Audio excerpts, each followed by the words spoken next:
रायसेन के ऐतिहासिक किले से आज भी रोजेदारों को तोप की गूंज से मिलती है सहरई और इफ्तार की सूचना। रायसेन किले पर लगभग 200 साल से रोजेदारों के लिए निभाई जा रही अनूठी परंपरा नवाबी काल में शुरू हुई ये परंपरा आज भी लगातार जारी है। जिला प्रशासन द्वारा दी जाती है रमजान माह के लिए तोप चलाने की अनुमति। रमजान का पवित्र माह शुरू हो चुका है। अल्लाह की इबादत में रोजे रखे जा रहे हैं। इस पूरे माह रोजेदारों के लिए सहरी और इफ्तार का समय सबसे अहम होता है।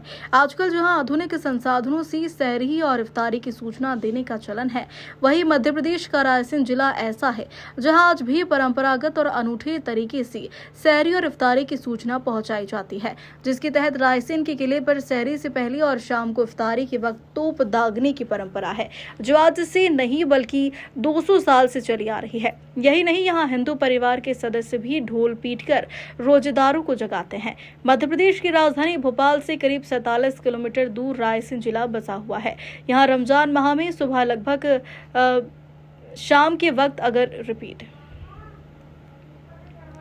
यहाँ रमजान माह में सुबह और शाम के वक्त अगर कोई बाहरी शख्स पहुंच जाए तो वहां यहाँ गूंजने वाली तोप की आवाज से न केवल चौंक जाएगा बल्कि किसी आशंका का अनुमान भी लगा बैठेगा। लेकिन हकीकत इससे कहीं अलग है। दरअसल यहाँ रमजान माह के पवित्र दिनों में इफ्तारी और सहरी की सूचना देने के लिए किले की पहाड़ी से 2 वक्त तोप चलाई जाती है, जिसकी आवाज सुनकर शहर सहित आसपास के लगभग 12 गांवों के रोजेदार रोजा खोलते हैं और इस तोप की आवाज भी लगभग 15 किलोमीटर दूर तक सुनाई देती है। यह परंपरा नवाबी काल से चली आ रही है, जब सहरी और इफ्तारी की सूचना देने के लिए कोई साधन नहीं हुआ करते थे। करीब 200 साल पहले रायसेन किले पर राजा नवाबों का शासन हुआ करता था। उन दिनों से ही लोगों को सूचित करने के लिए तोप के गोले दागे जाने की शुरुआत हुई थी। क्या नाम है सर आप? सर मेरा नाम शफीक है। शफीक भाई, क्या कहना चाहेंगे, कहाँ से आए इसको? सर मैं भोपाल से आया हूँ और जैसा कि मैंने सुना है पूरे भारतवर्ष में सिर्फ और सिर्फ ये परंपरा जो है रायसेन जिले के अंदर जारी है। अभी भी लगभग 200 से 250 साल हो चुके हैं इस परंपरा को जारी रहते हुए, और इसी के उपलक्ष्य में मैं यहाँ पर आया हूँ। और इस तोप का मकसद ये रहता है कि शाम के वक्त जो चलती है तोप, उससे रोज़ा खोला जाता है और इसी तोप से सुबह सवेरे तो रोज़ा रखा जाता है। तो मैं हर साल जो है भोपाल से यहाँ आता हूँ और इस परंपरा को देखने के लिए खास कर आता हूँ और इस इतिहास से जोड़ने के लिए मैं हमेशा आता रहूँगा। और ये जो तोप का सिलसिला है लगभग 200-250 साल हो चुके हैं और भारतवर्ष में सिर्फ और सिर्फ ये रायसेन में जारी है। जिला प्रशासन द्वारा भी हाँ, जिला प्रशासन द्वारा जो है इसकी सामग्री उपलब्ध कराई जाती है और जो है यहाँ के जो कर्मचारी हैं वो इसको चलाते हैं और हजारों सैलानी जो है हर साल यहाँ पर इस तोप को देखने के लिए आते भी है और यहीं पर रोज़ा अफ्तार भी करते हैं, उन्हीं में से एक में भी है।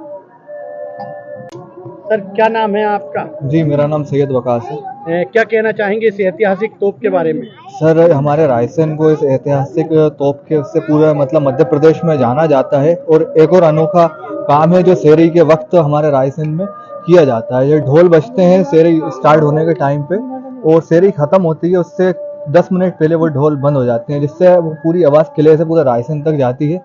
उससे लोग उठते हैं और लोग जाते हैं और तोप की आवाज़ से सहरी करना बंद करते हैं और अफ्तार के वक्त तोप की आवाज़ से अफ्तार अपना रोज़ा खोलते हैं। कितने किलोमीटर दूर तक लगभग इसकी आवाज़ जाती है? समथिंग 15 से 20 किलोमीटर तक इसकी आवाज़ जाती है।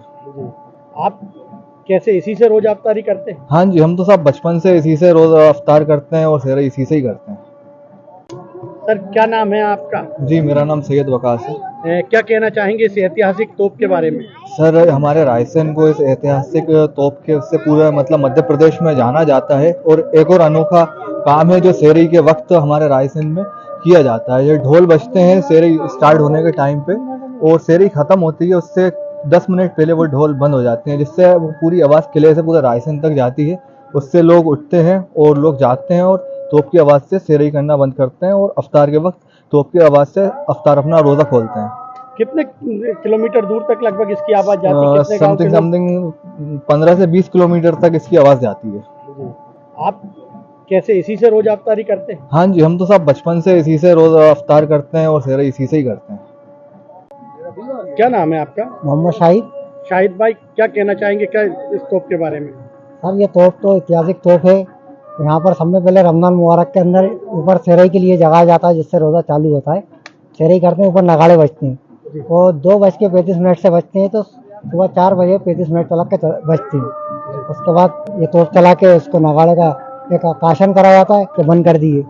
4:35 पे तोप चलाई जाती है। इससे सेहरी करके रोज़ा रख लेता है इंसान। फिर शाम के टाइम समय होता है इसका 6:32 35 मिनट पे इस तोप को चलाई जाती है।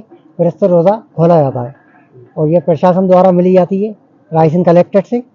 रायसेन कलेक्टर इसका पूरा इंतजाम करते हैं। जी दी जाती है तोप को, वहाँ से लाई जाती है, कमेटी लाती है, मुस्लिम बार कमेटी। जी और ये प्रशासन से हम चलाते हुए आ रहे हैं कम से कम 20-22 साल से, हम दोनों भाई। जी ये हमारे बड़े भाई हैं पप्पू भाई।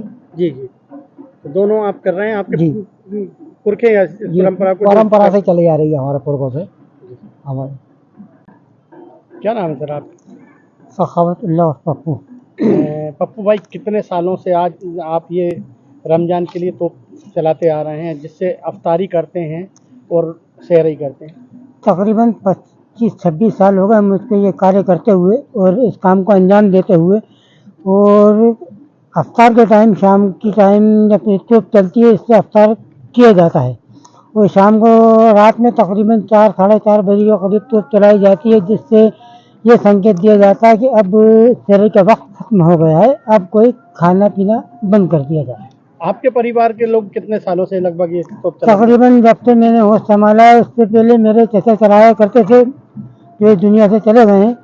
और मेरे वालिद भी चलाया करते थे। उन्होंने मुझे बताया कि बेटा ये तुम्हारे दादा चलाया करते थे, ये पुश्तनी चलती हुई आ रही है और अब ये चलाना, अब अभी इस कार्य को मैं पूरा कर रहा हूँ।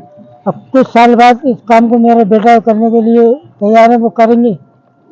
लगभग कितने सालों से तोपें चलती आ रही हैं? तकरीबन 200 वर्ष के करीब ये चलती हुई आ रही है नवाबी शासन से।